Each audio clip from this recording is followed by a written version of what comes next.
अच्छा, मूवी में lazy writing कितनी थी।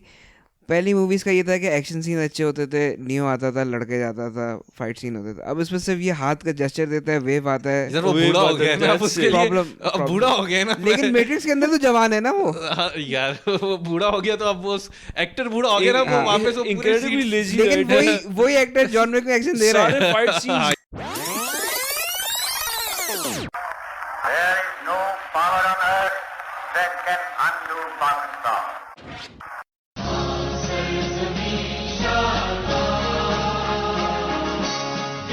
I love the Muslims. I think they're great people. Yesterday, my 11-year-old son telephoned me from Karachi, and he said to me,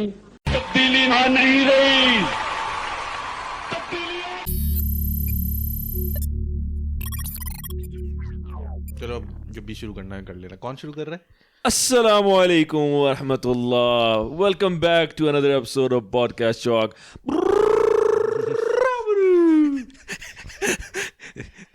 तीन महीने बाद हम मैं 3 महीने के बाद हम पॉडकास्ट चॉक पर वापस आ रहे हैं। सोचा हूँ प्यार मुझे दोबारा नया नया हुआ है, पागल जो है वो हो गए तैमूर भाई। उफ यार, ये शादी के बाद वाला पागल होता है ना। कितने साल हो गए आपको शादी के? ये 6 साल होने वाले हैं। 6 साल, माशाल्लाह माशाल्लाह। 6 साल 60 साल।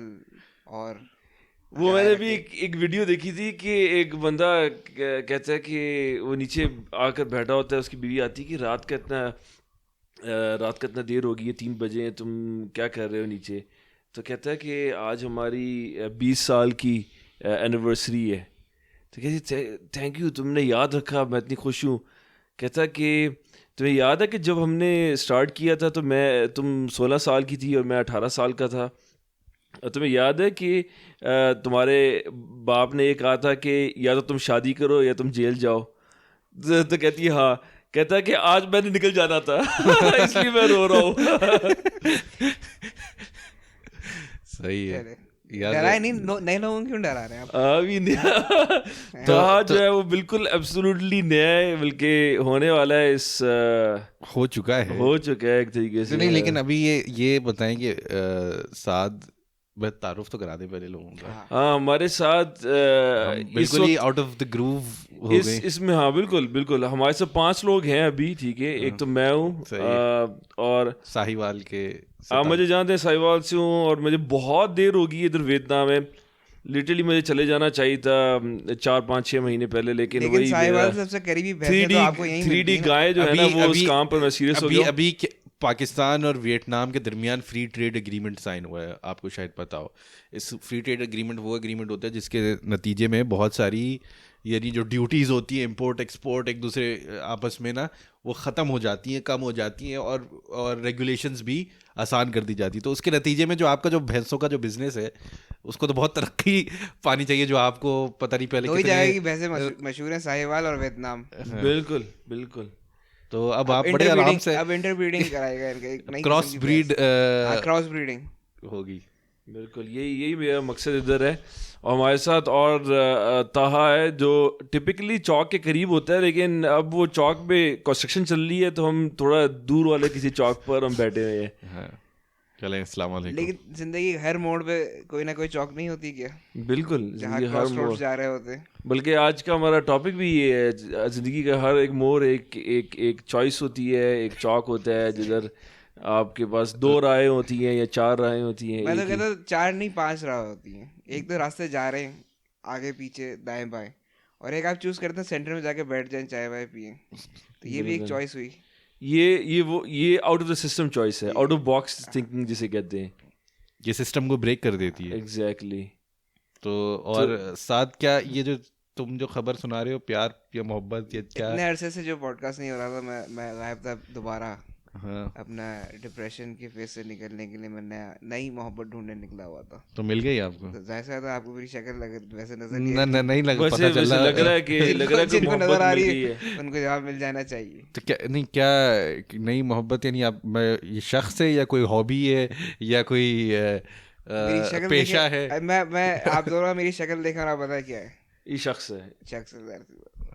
क्या बात है। दोबारा जिंदगी जो ब्लैक एंड व्हाइट हो गई, तो ये आप वो कलर रंग बिरंगी अज़दवाजी जिंदगी अपनी कब शुरू करने वाले हैं? मैं बस चले, मैं कल से शुरू कर दूं। अच्छा, उफ चलें। नी डीप इन लव। अल्लाह ताला आपको आपके लिए राहें आसान करे। आमीन। और क्या दुआ दे सकते हैं? और अल्लाह आपको हमसे इबरत हासिल करने की तौफीक दे। तो हमारे जो आज डीजे हैं वो अदनान भाई हैं, वो बिहाइंड द स्क्रीन्स हैं, वो एक तरीके से हमारे डायरेक्टर, प्रोड्यूसर, राइटर और प्रोडक्शन हाउस सब चीज़ें हैं। तो और पांचवा फर्द जो है वो एक जिन है जो इधर कहीं फिर रहा है, मुझे बताया गया। वो किराया भी नहीं देता लेकिन इज एट द चौक। ये वैसे एक आज जो हम किस मूवी आज हम लास्ट जो हमने पॉडकास्ट की थी, उससे लास्ट जो पॉडकास्ट थी वो मैट्रिक्स के ऊपर थी, मैट्रिक्स ट्रिलॉजी के ऊपर थी। तो उसके बाद हम इतनी देर से किसी ना किसी मसरूफियत की वजह से हम नहीं आ सके, तो हमने कहा कि मैट्रिक्स 4 आई है तो हम उसको देखकर कुछ हमने देखी, हमसे पहले 7 देख चुका था। फिर आज अभी हम जमा हुए, तैमूर, मैं और अदनान भाई, और हम सब बैठ कर देखी और हमने कहा कि चलो इसी पे कुछ रिकॉर्डिंग कर लेते हैं, अपने जो फ्रेश तासुरात हैं वो बता देते हैं। वैसे तासुरात से पहले आप मुझे ये बताएं ना कि ये तो बात हमने पहले डिस्कस ही नहीं की, जो इनके डायरेक्टर्स 2 अच्छे बड़े मर्द थे और खुसरे बन गए। पहले 2 भाई थे, अब 2 बहनें बन 2 गई बहनें हैं। हो चुकी हैं। एक और मर उनका- गई है उसमें से पता नहीं है। नहीं, दोनों बहनें बन चुकी हैं। और अब ये अगर वो इस दफा दोबारा ऑस्कर जीत जाएंगे तो पहले बंदे होंगे या इस मूवी पहली में तो मखलूक नहीं होगी जीतने जिसने वाले। मर्दों का मेल डायरेक्टर का भी अवार्ड जीता और फीमेल डायरेक्टर का। उन्होंने जीता है, मेरे ख्याल से ऑस्कर तो नहीं मिला उनको आई एम पहले। नॉट श्योर, लेकिन नॉमिनेटेड एटलीस्ट थे मेरा ख्याल। हाँ, वो दोनों कैटेगरीज में, मेल में भी नॉमिनेट हो चुके हैं, फीमेल में भी फीमेल नॉमिनेट। में तो नहीं होंगे, इतनी अच्छी कोई मूवी नहीं नहीं थी कि- होंगे, हाँ, नहीं, मोस्ट वो- लाइकली। उनके लेकिन- माँ बाप शुरू से चाहते थे कि हमारी 2 बेटियां हों, तो उन्होंने कहा ठीक है, जब हम अपने काम वाम से फारिग हो जाएंगे तो हम आपकी ये ख्वाहिश भी पूरी कर देंगे। यार जिस तरह से हॉलीवुड ऑपरेट कर रहा है कि वो डाइवर्सिटी और LGBT और ट्रांसजेंडरिज्म को प्रमोट करने के लिए, तो वो इनको इसी वजह पे नॉमिनेट भी कर दें, तो कुछ भी हो सकता है। ओवरऑल रिव्यूड ये मूवी अच्छी नहीं है, तो इतना भी आप बड़ा कॉज सुसाइड स्क्वाड कैसी मूवी थी? वो क्या जीती थी वो costumes? 22% कॉस्ट्यूम, पहली दफा कॉस्ट्यूम का ऑस्कर हो रहा था, और DC यूनिवर्स की सबसे बेकार तरीन मूवी तो उसमें ऑस्कर मेरा विनिंग भी मूवी है। ऑस्कर कॉस्ट्यूम्स पे ना स्टोरी पे ना डायरेक्शन पे ना जिससे भी मिला, लेकिन नहीं, वो- it will be called an Oscar winning movie. वो एक अलग चीज है। वो बात तो सबको पता है। या तो लोग कहते हैं कि जिस तरह के अवार्ड्स होते हैं वो ऑलरेडी पेड फॉर होते हैं, यानी जिस तरह से कई दफा कहते हैं वो सिर्फ Golden आमिर Globes, खान बोलता है और Emmys। कोई नहीं बोलता। नहीं, बहुत लोग कहते हैं कि आपकी Golden अगर आपकी Globes का तो कंपनी काफी ने पे मशहूर कर है। दी है तो फिर आप आकर कलेक्ट कर ले। लोग इस तरह की बात करते हैं, जोक्स करते हैं, जैसे रिकी जावेस ने कई दफा वो जो वो Golden होस्ट Globe- कर था गोल्डन ग्लोब में करा था, लेकिन बाकियों के लिए भी ये ट्रू है ये बात। कैंपेनिंग होती है, कैंपेन लॉबिंग होती है करती है, बेसिकली, लॉबिंग उनको कुछ होती है। खाना वाना खिलाते हैं किसी तरीके से, उनको एक तो ये ऑल्टरनेटिव तरीके ये से तो फिर रिवॉर्ड करते एंड ऑफ हैं। द डे प्रोडक्शन हाउस जैसे या तो वार्नर ब्रदर ज्यादा पैसे देगा या डिज्नी ज्यादा पैसा देगा। इसमें ना डायरेक्टर का लेना देना है ना एक्टर का लेना, वो क्यों पैसे देगा इतने? नहीं, लेकिन वो क्यों देंगे? क्योंकि मूवी बहुत ज्यादा बिकती है। अगर मूवी आप की लाइफ बढ़ जाती है ना। लाइफ बढ़ जाती है, मूवी बिकती है। लोग कहते हैं कि ऑस्कर विनिंग मूवी है, लोग ज्यादा पैसे देकर देखते नहीं, हैं। वही मैं कह रहा हूँ, तो वो तो स्टूडियो का काम है ना, ये आपके डायरेक्टर और एक्टर्स का काम थोड़ी है इसमें। हाँ, स्टूडियो देगा। देखो, डोंट बी कंफ्यूज, जो डायरेक्टर वगैरह वो माइनर प्लेयर्स हैं। जो मेजर प्लेयर है इसके अंदर वो स्टूडियो होता है। स्टूडियो बना रहा Production होता company है। होती है। स्टूडियो जो प्रोडक्शन कंपनी है वो पैसे सबसे ज़्यादा कमाती है, उसका कुछ हिस्सा वो डायरेक्टर को देते हैं, एक हेल्दी हिस्सा देते हैं चलें। लेकिन कई मूवीज़ ने बिलियन से ऊपर ग्रोस किया है, ठीक है। कुछ टेंस ऑफ मिलियंस मिल जाता है डायरेक्टर्स को, टेंस ऑफ मिलियंस मिल जाता है बड़े एक्टर्स को। लेकिन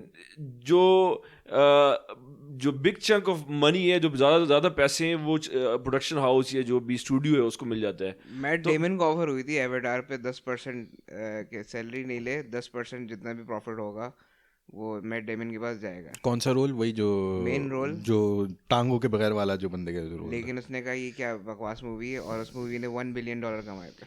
असल में ये जो ज़्यादा हाई रिस्क मूवियाँ होती हैं ना, वहाँ वो ये इंसेंटिव देते हैं क्योंकि एक्टर्स को लगता है कि ये मूवी कमाएगी नहीं, हमें वो पैसे नहीं मिलेंगे, तो वो कहते हैं ठीक है आ जाओ हम तुम्हें हिस्सा दे देते हैं। अच्छा, उनकी एस्टिमेशन होती है, जिस तरह से मैट्रिक्स इटसेल्फ जो उसकी फर्स्ट पार्ट्स हैं, कियानो रीव्स को 1% मिली थी, रॉयल्टीज मिलती है उसकी। तो instead of a fixed amount से परसेंटेज मिली थी, मुझे याद नहीं, लेकिन बहुत बड़ी परसेंटेज मिली थी। रॉबर्ट डाउनी जूनियर ने जिसकी भी वजह से बाद में कियानू negotiate रीव्स- कर लिया था कि वो जिस मूवी में भी मार्वल के आएगा उसके कुछ परसेंटेज जिसकी वजह से कियानू वो रीव्स लेगा। दुनिया के सबसे अमीर तरीन एक्टर्स में चले गया। यानी उसकी वर्थ, मैंने लिस्ट कई साल पहले देखी थी, जिस वक्त दुनिया का अमीर तरीन एक्टर ये साइनफेल्ड था, क्योंकि उसकी वो जो सिंडिकेशन है वो बार बार चलते रहता है, वो पैसे कमाते रहते हैं, वो एक क्रिएटर भी था, तो वो एक बिलियनियर था। उसके बाद अब वो जैसे आप 800 मिलियन पर शाहरुख खान था।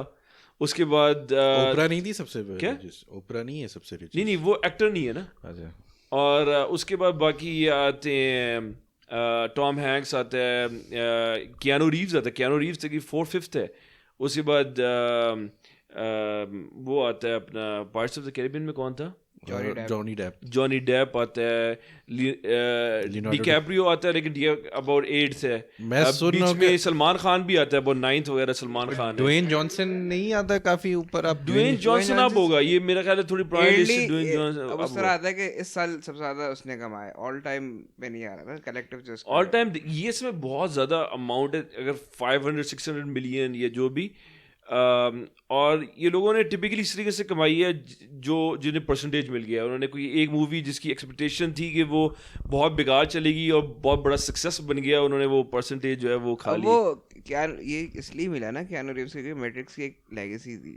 और अब अगर हम वापस उस पर, जो हमारा टॉपिक था आज का, जो 4th पार्ट है उसका मैट्रिक्स का, अब वो 3 मूवीज कल्ट क्लासिक है, लेकिन या 2 या पहली ही सिर्फ मतलब तीनों को एक साथ ट्रिलॉजी बोलते हैं ना, सही मैट्रिक्स है, हाँ। ट्रिलॉजी पहली की वैसे ही, मतलब जो कॉन्सेप्ट चल रहा था। फिर वही प्रोडक्शन हाउस की जो हम बात कर रहे हैं, स्टूडियो ने कहा कि नहीं, अब जो है हम इतने अरसे से इसका कुछ नहीं कर रहे, तो हम ये दोबारा बना लेते हैं, देखते हैं कहाँ जाती है चीज़। क्योंकि वहाँ तो चैप्टर क्लोज हो गया था, अब इसको चैप्टर ओपन करना था, उसके लिए फिर नई स्टोरी बनानी थी। बहुत से जो लोग थे, डायरेक्टर, एक्टर्स, वो खुद नहीं चाह रहे थे कि जो है इसको ख़राब किया जाए, तो उन्होंने एक जो सेफ बेट प्ले किया था, उन्होंने मूवी के अंदर ही चीज़ दिखाई है कि स्टूडियो जो है वार्नर ब्रदर्स, वो मूवी बनाएंगे विद अस और विदाउट अस। तो अब हमारे ऊपर है कि हम उसको कितना इम्प्रूव कर एक सकते तरीके हैं, से फोर्थ वॉल ब्रेक की हुई थी हाँ। उन्होंने, कि हम कितना वो कर सकते हैं कि अगर कोई और बनाएगा हो सकता है बहुत बेकार बने, तो इससे अच्छा है कि हम ही काम कर लेते हैं। उन्होंने मूवी के अंदर ही सारे रिकैप की। यानी उन्होंने पहली मैट्रिक्स मूवीज़ को एज अ गेम बनाकर उसको रिकैप किया। उन्होंने एक तरीके से 4th वॉल या सेल्फ ब्रेक की और सेल्फ अवेयर हो गए। तो कई चीज़ें उन्होंने की, I think for fan service.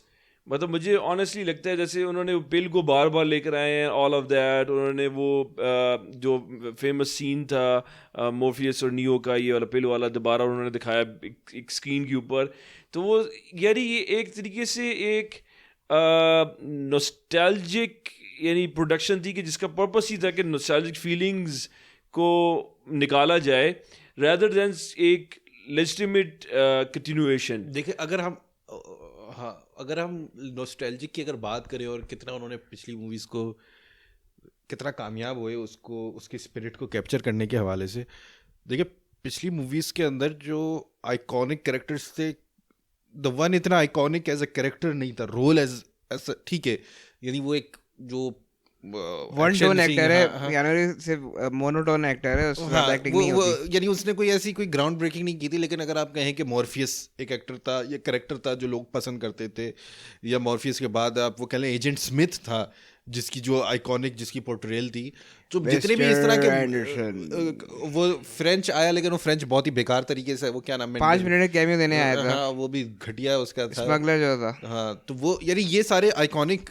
जिनके डायलॉग डिलीवरी भी बड़ी पसंद की जाती थी ओरिजिनल मूवीज के अंदर, और जिनका कैरेक्टर पोर्ट्रेयल या जो भी, ऑरेकल भी, लेकिन ये सारी ये लोग कोई सब भी एब्सेंट थे। नहीं थे। वहाँ पर ऑरेकल था, यहाँ पर प्रियंका चोपड़ा थी, क्योंकि अब Exactly. प्रियंका चोपड़ा की कोई तुक नहीं बनती थी, लेकिन यार वो छोटी बच्ची जो diversity के लिए। सची जो है वो नहीं, सती कुछ भी बन सकती थी। सती बड़े होकर कुछ भी किसी भी किसी लटीनो से प्ले कर सकते थे। ये नहीं, वो इंडियन ही थी ना, वो इंडियन थे। वो इंडियन दिखाई थी। हाँ, इंडियन दिखाई थी।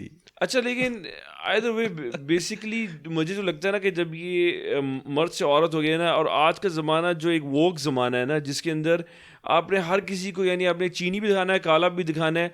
बल्कि सबसे फ़नी बात ये है कि एक टेंजेंट पर मैं अगर बात करूँ कि जो पुराने शोज हैं वो कभी दोबारा नहीं बन सकते. जैसे फ्रेंड्स है, फ्रेंड्स दोबारा कभी नहीं बन सकता. बल्कि अब लोग उसे कहते हैं कि वो कितने दिस इज अनबिलीवेबल. इसमें एक औरत नहीं है, एक काला नहीं है, ऑल वाइट कास्ट, एक ऑल वाइट कास्ट, ठीक है. और मतलब ये जो है ये रेसिस्ट बात कर रहे हैं, ये वो है, ये स्टीरियोटाइप्स हैं, ये सारी चीज़ें. मतलब इतनी ज़्यादा मगरिब जो है ना, ये होता ये ना कि आपको एक मूवमेंट का मसला क्या होता है कि आपको पता नहीं चलता कब रुके. तो कई लेजिटिमेट मूवमेंट शुरू होती हैं जिनका एक पर्पस होता है किसी को आज़ादी देना, किसी को हक देना, लेकिन होता है कि वो हक देने के बाद भी चलती रहती हैं. अब मैं आपको सॉरी काटूंगा. अब हॉलीवुड में ये आया है कि मतलब कि अब सुपरमैन भी काला होना चाहिए, रीकास्टिंग करना चाह रहे हैं. अब इसकी क्या धोखे कि सुपरमैन काला है, ये गोरा है. जो सुपरमैन है उसको सुपरमैन रहने दें, जो कॉमिक्स में रहा है. अब वो गोरा है शुरू से, तो उसको गोरा रहने दें. कालों के लिए अगर सुपर हीरो बनाए तो नया सुपर हीरो बनाए ना. अब आप एक चीज़ को बिल्कुल सिर्फ क्योंकि वो मतलब आप ये कह रहे हैं कि वो और अच्छा होगा क्योंकि वो काला है या वो गोरा था तो कोई बुराई थी उसमें, क्या थी. मतलब आप भी तो शक्ल पे ही जज कर रहे हैं ना अब चीज़ों को, कि मतलब कि गोरा काला मैटर कर रहा है. मुझे जो मेरी जो एनालिसिस है ना, जैसे नील पैट्रिक हैरिस को इसके अंदर डाला इस रोल में, और वो किसको रिप्लेस करता है, एक आर्किटेक्ट को रिप्लेस करता है. बुड्ढा आर्किटेक्ट एक बुड्ढा गोरा आदमी था, उसकी दाढ़ी थी, एक क्लासिकल इमेज ऑफ मतलब एक एलीट, ठीक है, और वाइट प्रिविलेज एलीट जैसे, ठीक है. उसको रिप्लेस करता है. ठीक है, ये गोरा तो है लेकिन ये गे है. तो वो गे बंदे को आई मीन मुझे सारी मूवी में के अंदर लग रहा था कि वो एक गे बंदे को पावर रोल के अंदर डालना चाह रहे हैं और वो पोर्ट्रे करना चाह रहे हैं. और जो जैसे मिसाल के तौर पर इनकी आईओ में इनकी जो जनरल थी वो अगेन एक औरत थी. तो मुख्तलिफ जो अथॉरिटी रोल्स हैं उनके अंदर औरतों को दिखा रहे हैं बार बार. आई मीन ये हकीकत से बहुत दूर है. हॉलीवुड बार बार ये चीज़ें दिखाता है, जबकि रियलिटी ये कि दुनिया की जितनी भी वो कौम हो ना, उसके अंदर कहीं भी औरतें फौज के अंदर कोई यानी मतलब कोई वैल्यूबल रोल नहीं अदा कर रही, कहीं मेंशनेबल रोल अदा नहीं कर रही. मतलब मैक्सिमम वो कहीं मेडिकल सपोर्ट या लॉजिस्टिक्स वगैरह में होंगी, कभी भी कॉम्बैट में, कभी लीडरशिप में नहीं होंगी. तो मेरे ख्याल से अमेरिका में है कोई एक या दो जनरल फीमेल जनरल बनी है अभी. वो हमेशा अगर तुम देखोगे जनरली वो कहीं किसी की सपोर्ट एडमिनिस्ट्रेटिव रोल से ही आई थी. कॉम्बैट रोल उनका इतना कोई सिग्निफिकेंट नहीं होगा. वो पुल करके लेकर आया जाता है ना. वो कहते हैं कि हमेशा आप मतलब वो बड़ी धक्का देकर, मैं तो पूरे अमेरिकन कॉर्पोरेट सेक्टर के अंदर ये देखता हूँ कि तुम उनकी बोर्ड्स के तो देखोगे वो एक एम्फेसिस होता है कि तकरीबन बराबर हो या बराबर के करीब हो. तो वो क्या करते हैं, जैसे मिसाल के तौर पर HR में औरत ले आए, दूसरी जिस तरह की चीज़ों में औरत लेके देखो. तुम ऑपरेशंस को देखोगे तो जो की चीज़ है उस वो मर्द ही होंगे. जितना ये जो कल्चर है ना कि लोगों को अनफेयरली एडवांटेज देना कि उनके साथ माजी में बहुत बुरा हुआ है या अच्छा. हाँ, तो उसके हवाले से उनकी आर्ग्यूमेंट मैं उनकी बता रहा हूँ कि वो कहते हैं कि ठीक है हम औरतों को लेकर आ रहे हैं ऊपर क्योंकि औरतों को दबाया गया है. जब उनको दबाया गया है तो हमें उनको उठाना भी होगा. ये आर्ग्यूमेंट है. यानी वो कहते हैं जो तुम तैमूर जिसमें तुम्हें इशू हो रहा है कि जब उनकी आर्ग्यूमेंट ये है कि औरतों को पर्पसफुली दबाया गया है, तो अगर हमने उनको बराबर लेकर आना है तो हमें उनको पर्पसफुली लिफ्ट करना है, जिसको अफर्मेटिव एक्शन या इस तरह की जो पॉलिसीज होती हैं वो कहा जाता है. तो यानी ये उनकी तो लिफ्ट करने के भी स्टेप्स होते हैं ना. अब आप फौरन छलांग मार के आप टॉप पे जा रहे हैं, बड़े पोस्ट पे जा रहे हैं, नीचे का वो जो बात है कि ऑपरेशन कौन चलाता है, मर्द ही चला रहे, तो उनको पता होता है क्या चलता है. अब एयरपोर्ट पे जो है पायलट्स थोड़ी रन कर रहे होते हैं शो. एयरपोर्ट पे आपका ऑपरेशन पूरा रन कर रहा होता है. मैं तो क्वेश्चन करूंगा कि आप, मेरे लिए पर्सनली ये तो पूरा ही चीज़ क्वेश्चनेबल है कि वो जिस इक्वालिटी की आप बात कर रहे हैं या जिस चीज़ पे आप अपने आप को वर्थ दे रहे हैं, वो मैं तो पूरी उसी क्राइटेरिया को ही जज करूंगा. यानी अगर यानी अब मिसाल के तौर पे अब अगर ख़वातीन की वैल्यू या वर्थ इस पीस पे डिटरमिन हो रही है कि वो कितनी बोर्ड रूम्स में बैठ रही हैं या कौन कितनी पोजीशंस पे बैठ रही हैं, कौन जनरल है, कौन आर्मी या कौन किस एग्जीक्यूटिव पोजीशन पे है, तो मेरे लिए तो यही क्वेश्चनेबल है कि ये यानी why are you using this criteria for determining कि औरतों की वर्थ क्या है, ये औरतें बराबर हैं या नहीं बराबर है. यानी ये तो बहुत ही यानी आप कोई पैरामीटर लेकर आएँ जिस पे हम नाप सकें कि मर्द और औरत के बराबर हुकूक उनके पूरे दिए जा रहे हैं. अब ये उन्होंने एक पैरामीटर सेट किया है जिसको मैं नहीं एक्सेप्ट करता, अब वो मानते हैं, अब उस पैरामीटर पे वो बराबर करने के लिए वो जो चाहे करते रहे, वो उन्होंने उस पर ज़बरदस्ती लेकर आना है, अगर वो ज़बरदस्ती उठाकर लेकर आए या किसी सिस्टम से लेकर आए। लेकिन मेरे लिए तो यही एक पैरामीटर, एक बेकार पैरामीटर है टू जज एनीवन्स वर्थ या वैल्यू किसी भी ये सोसाइटी के अंदर क्या मैं तो कह contribution रहा है। हूँ पूरा प्रोसेस डिस्क्रिमिनेशन पे है कि मतलब कि अगर आप कहें कि नहीं इस पोस्ट पे इतनी औरतें नहीं चाहिए, मतलब कि वो केपेबल ही नहीं थी कि वो अगर ओपन ही फील्ड आती। होता तो वो इतनी औरतें फिल हो जाती हैं उसमें, बिल्कुल। या इसमें गोरा होना चाहिए, इस पे काला होना चाहिए, तो आप वैसे ही उनके लिए ब्लॉकेट्स खुद ही डाले जा रहे हैं कि दूसरा बोलेगा ये लोग केपेबल थे ही नहीं कि ये खुद से आ सकते हैं। लोगों ने society- लोग पॉइंट आउट करते हैं कुछ स्कैंडिनेवियन मुल्कों में, उन्होंने कहा कि नहीं देखें मर्द जो है वो ज़्यादा इसमें जाते हैं, स्टेम फील्ड्स में जाते हैं, औरतें दूसरों में जाती हैं, लेकिन हमने तनख्वाहें जो है ना बराबर कर देनी है इनके बीच में, क्योंकि ऑब्वियसली एक पे डिस्पैरिटी है, और उसके पीछे वजह ये है कि स्टेम फील्ड जो है वो सोसाइटी इकॉनमी उसे ज़्यादा वैल्यू करती है in compare to let's say liberal arts.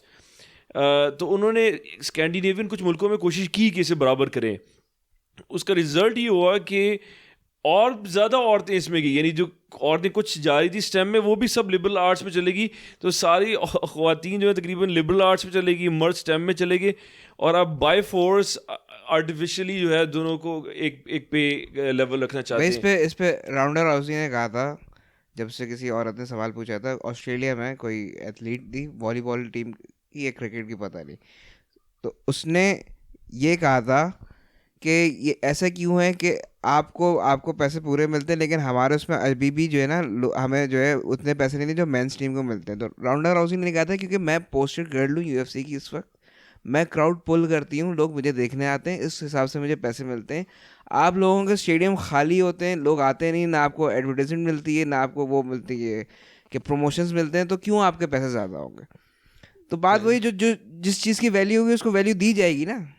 Exactly मतलब देखिए वो तो सही है, मुआशरे का एक सिस्टम है कि वो वैल्यू जो है वो पैसे के तौर पर देता है। देखिए वहाँ पे हाँ एक क्योंकि वो जो ये वाली जितनी भी आर्ग्यूमेंट्स आ रही होती हैं वो लेफ्टिस्ट उस माइंडसेट से आ रही होती है, लेफ्टिस्ट जो कि बहुत ही हेविली इन्फ्लुएंस्ड है सोशलिस्ट फिलॉसफी से, कि वो ज़बरदस्ती की बराबरी क्रिएट करना चाहता है कि जहाँ पे यानी कोई जितनी मेहनत ना भी करता हो फिर भी उसको सिला मिले, और एक दूसरी ऑपोजिट एक कैपिटलिज्म की है कि जो जितनी मेहनत करे उसको उतना ही सिला मिले। यानी on the face of it ज़्यादा फेयर, यानी पर्सनली यही लगता है कि जो जितनी मेहनत करे उसको उतना सिला मिले, मिनिमम बेयर होना चाहिए कि हाँ, इससे नीचे किसी को नहीं हाँ, चाहिए। लेकिन कैपिटलिज्म यहाँ पे मिनिमम बेयर को रिकॉग्नाइज नहीं करता, वो सर्वाइवल ऑफ द फिटेस्ट के कैप ऊपर नीचे चलता होना है। चाहिए, कैप ऊपर नहीं होना चाहिए। हाँ, तो ये एग्जैक्टली तो मेरे ख्याल से इस्लाम का जो नज़रिया है वो सोशल वेलफेयर जो एक गारंटी करता है वो यही करता है एक इस्लामिक इकोनॉमिक सिस्टम के अंदर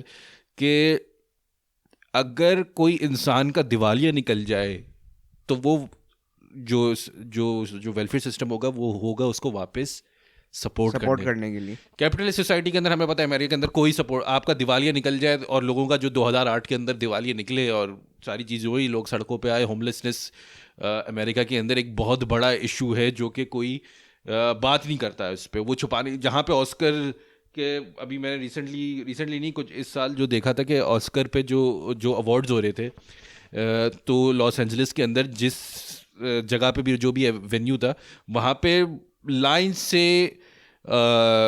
होमलेस लोगों के टेंट्स और वो रहने की उन्होंने अपना जगह बनाई हुई थी। तो उससे पहले अथॉरिटीज़ ने पूरा उनको हटाया, खाली किया, वो ऑस्कर था या कोई और बड़ा इवेंट था मुझे याद नहीं पड़ा, तो जहाँ पे बहुत सारे सेलिब्रिटीज़ आते हैं, तो उससे पहले उन्होंने पूरी वो होमलेस लोगों को वहाँ से भगाया और एक अच्छी बड़ी तादाद थी, और फिर वहाँ पे वो सेलिब्रिटीज़ आकर अपनी फेक किस्म की लोगों के लिए आवाज़ उठाना और पॉवर्टी और ये जो भी उनके फजूल किस्म के जो भी नारे होते हैं और ये चीज़ें होती हैं जो कि बहुत ही हिपोक्रिटिकल होते हैं, क्योंकि वहाँ पे एक होमलेसनेस की सिचुएशन जिस लेवल पे है कैपिटलिस्ट सोसाइटी के अंदर, वही चीज़ इस्लाम के अंदर इस तरह होती है। अगर आपका दिवालिया निकला ठीक है, नीचे से आपको वापस स्टेट खड़ा करेगा, आपको एक हद से नीचे गिरने नहीं देगा, लेकिन हाँ ऊपर ज़बरदस्ती आप जो मेहनत नहीं कर रहे आपको ज़बरदस्ती वो भी उसका भी सिला मिले, ये फेयर नहीं है, ये अनफेयर है। यानी ये मेहनत करने वालों के लिए अनफेयर है। मुझे स्टेडियम के अंदर 50 लोग देखने आते हैं और एक को स्टेडियम के अंदर 10 लोग देखने आते हैं, तो वो 10 बंदे वाला भी कहे कि मुझे भी बराबर पैसे मिलने चाहिए।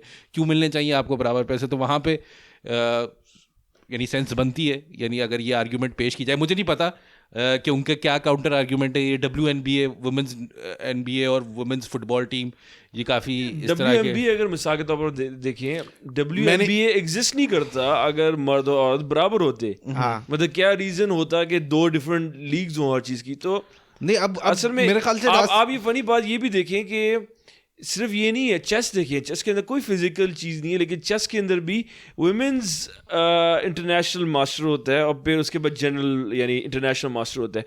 औरत और मर्द का क्यों? क्योंकि हकीकत ये है कि अल्लाह ने उनको डिफरेंट तरीके से बनाया है और कुरान भी बार बार ये बात कहता है कि उनकी डिफरेंट रिस्पॉन्सिबिलिटीज़ हैं, उनकी डिफरेंट राइट्स हैं। राइट्स मतलब इन द सेंस कि उनकी कुछ जो लीगल और सिविल राइट्स उनके बराबर है, लेकिन उनकी कोई रिस्पॉन्सिबिलिटीज़ जैसे घर के अंदर या सोसाइटी के अंदर वो अलग हैं, क्योंकि उनकी बिल्ड मुख्तलिफ है।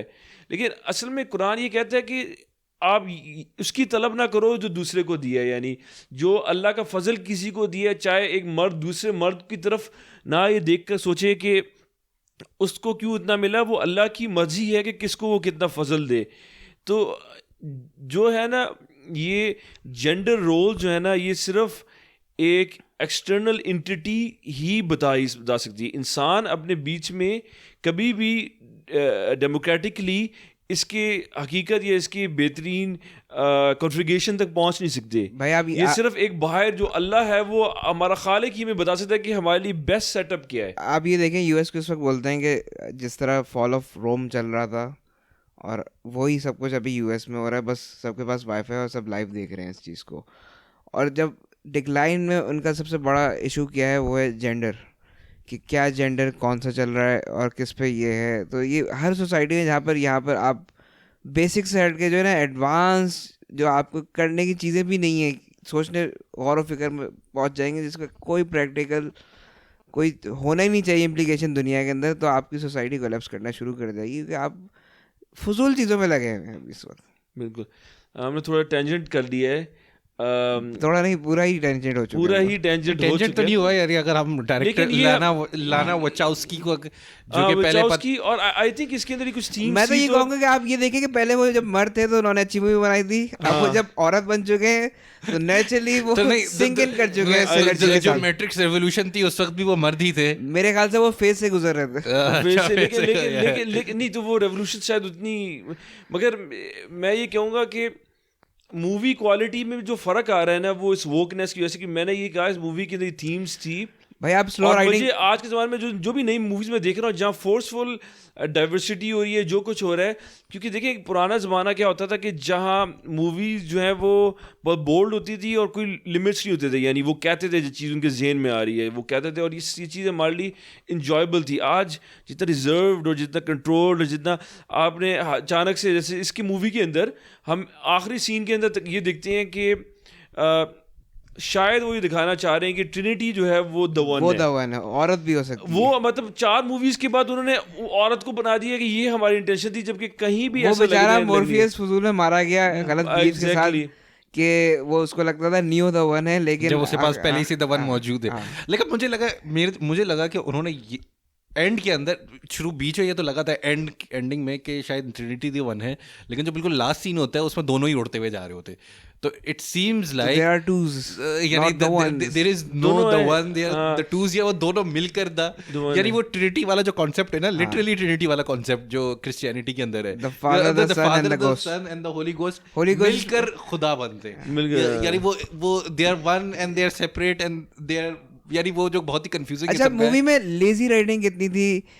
पहली मूवीज का ये था कि एक्शन सीन अच्छे होते थे, नियो आता था, लड़के जाता था, फाइट सीन होते थे। अब इसमें सिर्फ ये हाथ का जेस्चर देता है, वेव आता है। वो बूढ़ा हो गया ना, उसके प्रॉब्लम बूढ़ा हो गया ना, लेकिन मैट्रिक्स के अंदर तो जवान है ना वो। यार वो बूढ़ा हो गया तो अब वो एक्टर बूढ़ा हो गया ना, वो वापस वो इनक्रेडिबली लेजी, लेकिन वही एक्टर जॉन विक में एक्शन दे रहा है। सारे फाइट सीन्स ये बहुत वीक थे। वो जो फेक मॉर्फियस उन्होंने बनाया हुआ था वो बंदा, उसकी एक्टिंग बहुत बेकार थी। आई मीन मुझे बड़े पैथेटिक किस्म की सॉर्ट ऑफ एक स्कूल प्रोजेक्ट किस्म की इनकी प्रोडक्शन लग रही थी कई मामलात के अंदर। तो बग्स को डाल दिया, ब्लू हेड बस है, क्यों है नहीं पता, बस है। वो जो मेन कैरेक्टर था उसमें पहली ट्रेडी में, जिसमें वो बच्चा जिसको नियो बचाता है और वो एंड में जो है लड़ता है मशीन से और जो गन रीलोड कर रहा होता है, वो मुझे लगा वो शायद वो बच्चा नजर आएगा हमें, वो बच्चा भी कहीं नजर नहीं आया हमें। नहीं नियो तो नहीं बचाता उसे। नहीं, वो कहते हैं कि नियो की वजह से ही मैं निकला हूँ मेरे ख्याल से, इस तरह करके। और मॉर्फियस को इतना इरेशनल बंदा बना दिया है कि वो एक्चुअली जब वो फिर लीडर बन गया था और फिर उसके लीडर बनने के बाद वो इतना ज़्यादा रीजनेबल था कि वो वो इसी उम्मीद पर था कि उस डेंजर को समझा, जबकि मॉर्फियस इतना वो बंदा था जो हर वक्त प्रोएक्टिवली डेंजर को मतलब एंटिसिपेट कर रहा होता था या क्या, मतलब बहुत समझदार आदमी था। मशीन्स अलायंस हो चुकी है इंसानों के साथ, और फिर अलग रिबेलियन चल रही है वहाँ पर। मशीन्स के अंदर भी तो क्राइसिस आ गए, वहाँ भी मेरे ख्याल से फीमेल और मेल जो इनके स्विच होते हैं ना, वहाँ मसले हो रहे हैं, जेंडर मसले चल रहे हैं उनके। अच्छा मुझे वैसे ये बताओ, साथ में कुछ क्वेश्चंस हैं मेरे पास कि आर्किटेक्ट जो है वो एक ऑब्वियसली वो एक प्रिंसिपल सॉफ्टवेयर था जिसने मैट्रिक्स बनाया और रन भी कर रहा था। सही। उसको एनालिस्ट ने कैसे रिप्लेस किया? यानी उन्होंने वो मैट्रिक्स को एनालिस्ट ने एक एज अ फ्री सॉफ्टवेयर उसको समाओ, मतलब समझ नहीं आ रहा। वो स्टोरी में ये था कि क्योंकि बहुत से लोग आज़ाद होना शुरू हो रहे थे, मशीन्स के अंदर रिबेलियन शुरू हो गया था, तो पावर जो है उस तरीके से जनरेट नहीं हो रही थी। तो उसने ये देखा था एक्सपेरिमेंट से कि जब जब नियो और ट्रिनिटी एक साथ होते हैं, एक साथ बिल्कुल एक साथ नहीं, एक साथ होते हैं तो वो सिस्टम क्रैश कर जाता है। उनको थोड़ा दूर रखें तो वो बहुत जैसे हाई इंटेंसिटी जो है वो फिर इलेक्ट्रिसिटी प्रोड्यूस करते हैं और वो मैट्रिक्स ज़्यादा आसानी से चलता है। तो उसका पूरा काम ये था कि नियो को ट्रिनिटी के पास भी रखे लेकिन दोनों साथ कभी ना हो। तो इस तरह वो उसने कन्विंस कर दिया था कि ये जो है ना ज़्यादा रिसोर्सफुल होगा हमारे लिए। लेकिन क्योंकि दिखा इसमें सच्चा प्यार कि नियो हमेशा ट्रिनिटी से प्यार करता था, और जो असली प्यार आपके इलेक्ट्रिकल पावर से भी ज़्यादा पावरफुल है, तो उसने उसको ओवरकम किया और ट्रिनिटी को एंड में उसे कन्विंस कर ही लिया, और वो जो हाईजैक की बॉडी को। अच्छा मुझे देखो थर्ड की जो एंडिंग थी, मुझे लगा कि उन्होंने एक एंडिंग काफ़ी हद तक क्लोज थी कि ट्रिनिटी मर गई और वो जो ऑरिकल होती है वो छोटी बच्ची से कहती है कि वो पूछता है कि will we see the one, यानी कुछ इस तरह का सवाल करती है। कहते हैं हाँ हो सकता है द वन फिर से आ जाए, यानी ठीक है हाँ शायद द वन कहीं एग्जिस्ट करता है। नियो बेशक बिल्कुल मरा हुआ नहीं दिखाते, लेकिन आप अज्यूम कर सकते हैं कि वो मर भी गया है, जिंदा है, वी डोंट नो। लेकिन ज़्यादा लोगों ने ये अज्यूम किया कि वो मर गया, यानी नियो मर जाता है। लेकिन इसके अंदर एनालिस्ट होता है, वो बताता है कि वो उनको वापस जिंदा कर देता है, रिकंस्ट्रक्ट करता है उनकी बॉडीज को, यानी उनको फिर से वापस रिवाइव कर देता है। हालांकि अगर हम पिछली मैट्रिक्स देखते हैं तो हर दफा जरूरी नहीं कि यही नियो यही इंसान होगा जो लेकिन नियो वो बनेगा, वही इंसान को वापस रिवाइव करता है। तो नए नियो भी आ सकते हैं, उसकी आंखें वापस लेकर आता है क्योंकि उसकी आंखें तो जल गई थी। और वो क्या नाम था, वो ट्रिनिटी तो मर चुकी थी, काफी देर हो गया था, इम्पेल्ड हो चुकी थी पूरी, वो तो पेंड हो चुकी थी, उसके अंदर से तो पाइप चले गए थे, तो इन्होंने उसने वापस जिंदा किया। और आर्किटेक्ट कहाँ चला गया? आर्किटेक्ट है अभी भी या आर्किटेक्ट है अभी, लेकिन वो ऑन गोइंग क्राइसिस से अलग कर रहा है, तो सेकेंडरी रोल इसको दे दिया कि तुम मैनेज कर लो, और वो क्योंकि मैनेज कर रहा था अभी। लेकिन मुझे एक बात समझ नहीं आई, जब जो लोग जो है सुसाइड डाइविंग मार रहे थे उसके अंदर मैट्रिक्स के अंदर, तो जो इतने सारे लोग हैं जो अंदर पॉड में मर रहे थे उसकी वजह से, तो उससे एनर्जी नहीं जा रही थी। वो शायद वो नहीं थे ना, वो इंसान नहीं थे, वो प्रोग्राम्स ही थे जो कि बॉम्ब कर रहे थे, बॉट्स थे वो। तो फिर इंसान कहाँ पर है? इंसान भी है, इंसानों के साथ जिस तरह वो जो ट्रिनिटी के साथ जो उसने जो उसका शौहर था और जो 2 बच्चे थे वो बॉट्स थे जो उसके साथ। तो वही मैं कह रहा हूँ कि मैट्रिक्स के अंदर बॉट ज्यादा है, इंसान कम है। पिछले में इंसान बहुत ज्यादा था। इंसान का है ये बड़ा सवाल नहीं, लेकिन वो हमें लगता है कि वो एजेंट बन जाते हैं, यानी मतलब वो शुरू में जैसे वो एक दिखाया था ना कि वो बंदा औरत के साथ बीवी के साथ होता है और फिर वो उसकी आंखें जो ब्लू हो जाती है, तो इट मींस कि वो कंप्यूटर प्रोग्राम में से नहीं, दोनों तरीके होते हैं मेरे ख्याल से। एक बाकायदा एक प्रोग्राम्स भी होते हैं जो कि साइड बाय साइड ह्यूमंस के चल रहे होते हैं, और वो भी होता है कि कोई बॉट आकर पोजेस कर रहा है, पोजेस कर ले। मुझे लग रहा है कि दोनों चीजें। लेकिन पिछली मूवी से कम पोजेशन होती थी क्योंकि आप एनर्जी वेस्ट नहीं कर सकते, हर इंसान को मार रहे हैं। यहाँ पर तो आप शहर का शहर तबाह कर रहे हैं। अभी सिस्टम इतने ज्यादा बॉट्स नहीं बनाएगा, ये नहीं होगा मेजॉरिटी। लेकिन एंड के अंदर जो तुम कह रहे हो कि आर्किटेक्ट अपना काम कर रहे हैं, वो दूसरे क्राइसिस से डील कर रहे हैं, लेकिन उसको नहीं पता चलेगा कि द वंस जो है ट्रिनिटी और नियो, उन्होंने एनालिस्ट को साइड पे कर दिया है, यानी वो तो मेरे ख्याल से 5 का प्लॉट कर रहे होंगे कि अब आर्किटेक्ट को कंटेन करेगा। लेकिन 4 से मुझे ये कहा कि इसके बाद देखनी भी नहीं चाहिए कोई 5, 6, 7, 8 बनाते रहे। क्या लिंक है मिसाल के तौर पर एनालिस्ट का, ये जो सिमुलेशन जो मैट्रिक्स है, इसका क्या लिंक है बाहर की दुनिया के साथ? देखो तो पहले तो आर्किटेक्ट कितना बोरिंग सा टर्म है, तो अब आप अगर कहेंगे एनालिस्ट, तो वो ऑटोमेटिकली कूल साउंड कर रहा है. आर्किटेक्ट डेफिनेटली ज्यादा एक आर्किटेक्ट वो होता है जो उसका जैसे हम ओल्ड वे ऑफ थिंकिंग है. जैसे एवोल्यूशन है ना, जैसे एवोल्यूशन जो टिपिकली होता है कि हम थ्योरी ऑफ क्रिएशन के अंदर दो थ्योरीज आती हैं. एक एवोल्यूशन की एवोल्यूशन या ये इंटेलिजेंट डिजाइन.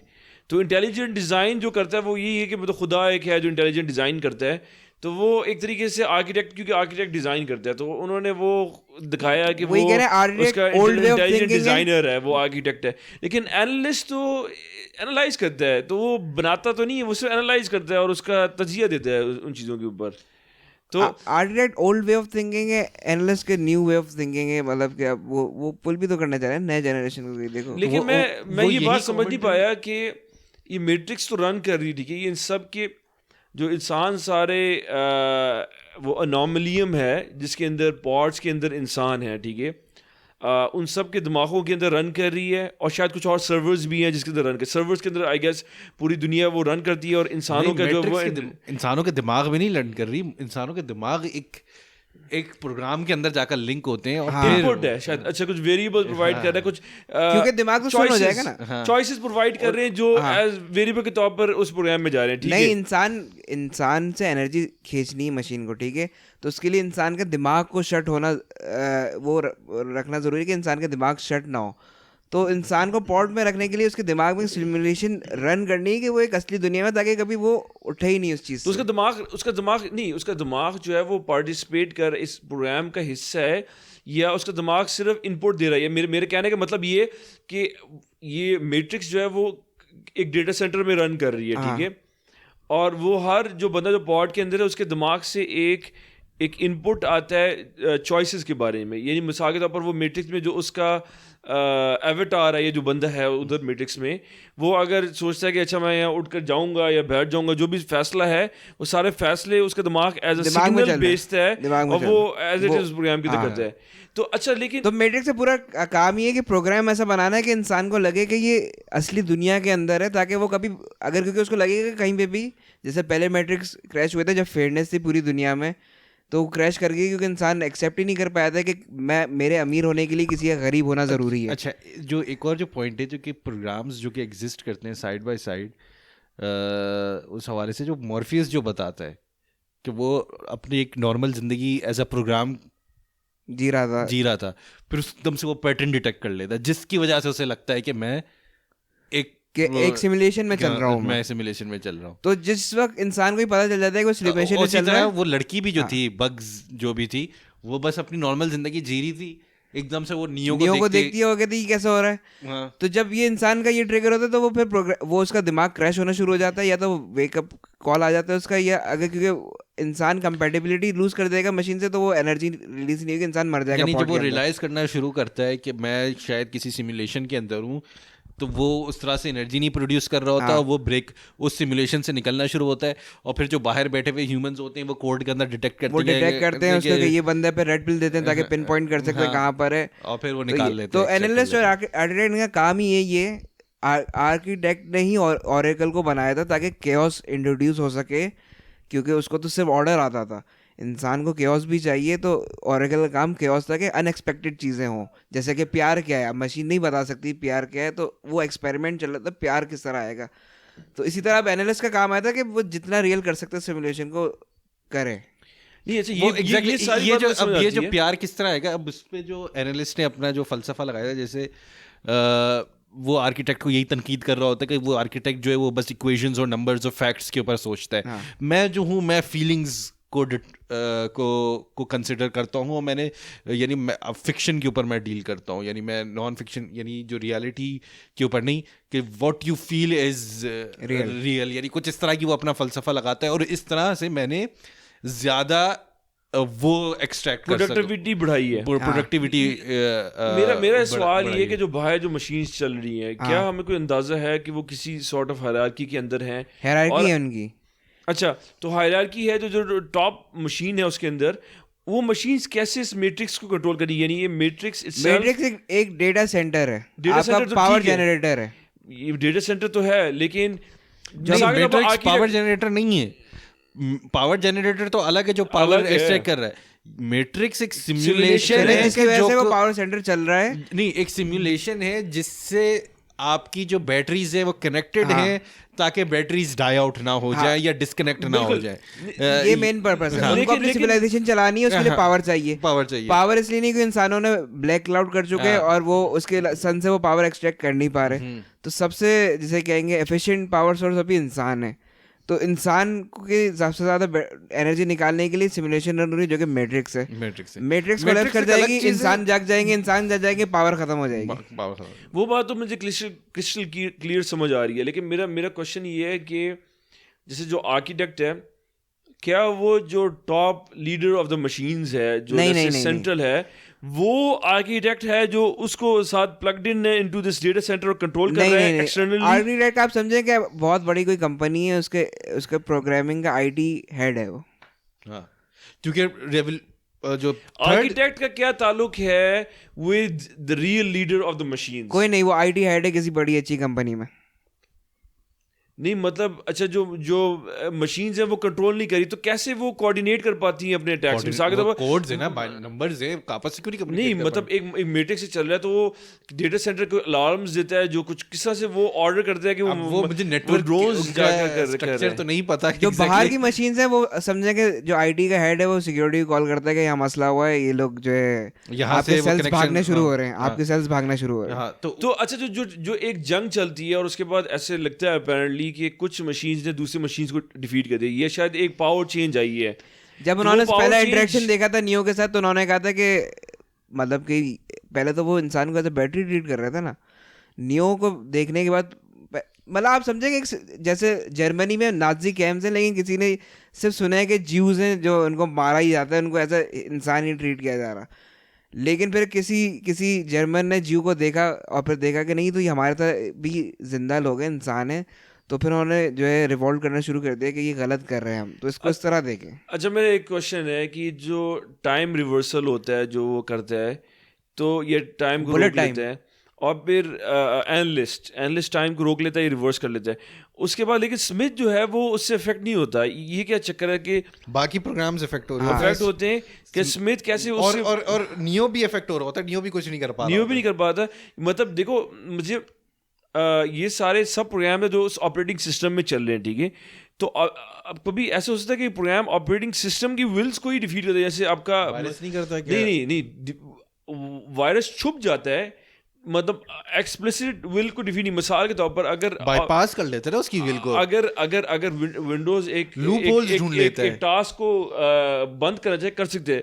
जो वायरस करता है ना, वो छुप जाता है, वो अपने आप को किसी मतलब अपनी शक्ल बदल देता है, वो किसी और की शक्ल में आता है, वो क्या। लेकिन अगर वो सामने हो एज इट इज प्रेजेंट, और एक चीज़ जैसे अगर मिसाल ऑपरेटिंग सिस्टम सब चीज़ों को पॉज कर रहा हो या बंद कर रहा हो, और वो एक प्रोग्राम है जो उस बिल्कुल ऑटोनमस हो जाए, तो ये मैं समझ आता हूँ सिस्टम को उसने पूरी पॉज कर दिया, लेकिन वो प्रोग्राम इतना ऑटोनमस है, वो ऑपरेटिंग सिस्टम से बाहर निकल गया, लेकिन वो उसी के इन्वायरमेंट में है। ये मुझे समझ नहीं आया, ये didn't make sense to me. इसके लिए जो है कोडिंग सीखनी पड़ेगी। आई थिंक इन्होंने इतना डीप सोचा नहीं, हमने जो ज्यादा उसके अंदर चले गए। चले अगर हमारे कोई सुनने वाले शायद उसका कंट्रोल फर्मवेयर के ऊपर चले गया, उसने अपना एक सेकेंडरी ऑपरेटिंग सिस्टम बना लिया, डेटा सेंटर की हार्डवेयर फैसिलिटीज को इस्तेमाल करने लग गया है, और वो ओवरराइड कर रहा है even the operating systems control over the data centre. जैसे एजेंट स्मिथ जो है ना, वो उसके पास सारी पावर्स होती हैं नियो की। नियो के साथ जब उसका वो होता है, जब उसकी बॉडी में अपना हाथ डालता है, तो वो नियो की पावर्स भी निकाल लेता है।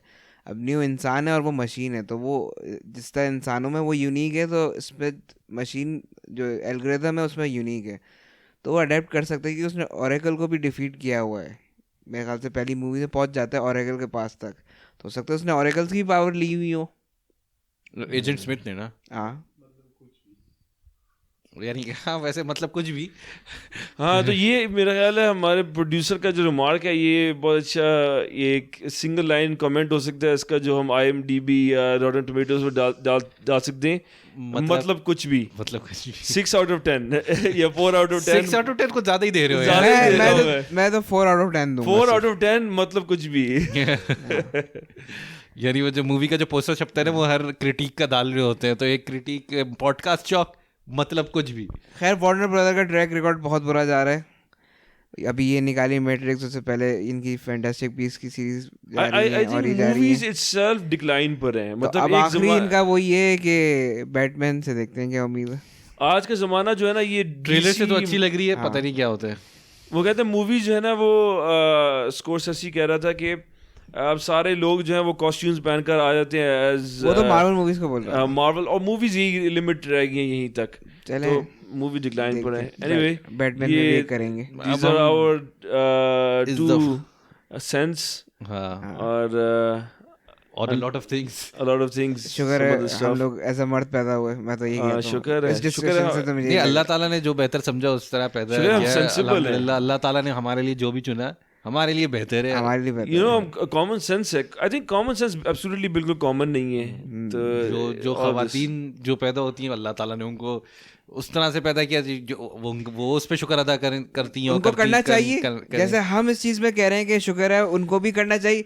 या तो वो खुद मेंटली समझ रहे हैं कि वो इस केपेबल नहीं है इसलिए शुक्र अदा नहीं करे, तो वो उनकी मेरे ख्याल गलती से है ये ना। थोड़ा over simplification of a lot of things है साथ, लेकिन हाँ चलो हम समझते हैं हमें जो है हमें सब चीज़ें अच्छी मिली तो हम शुक्र अदा करते हैं ना।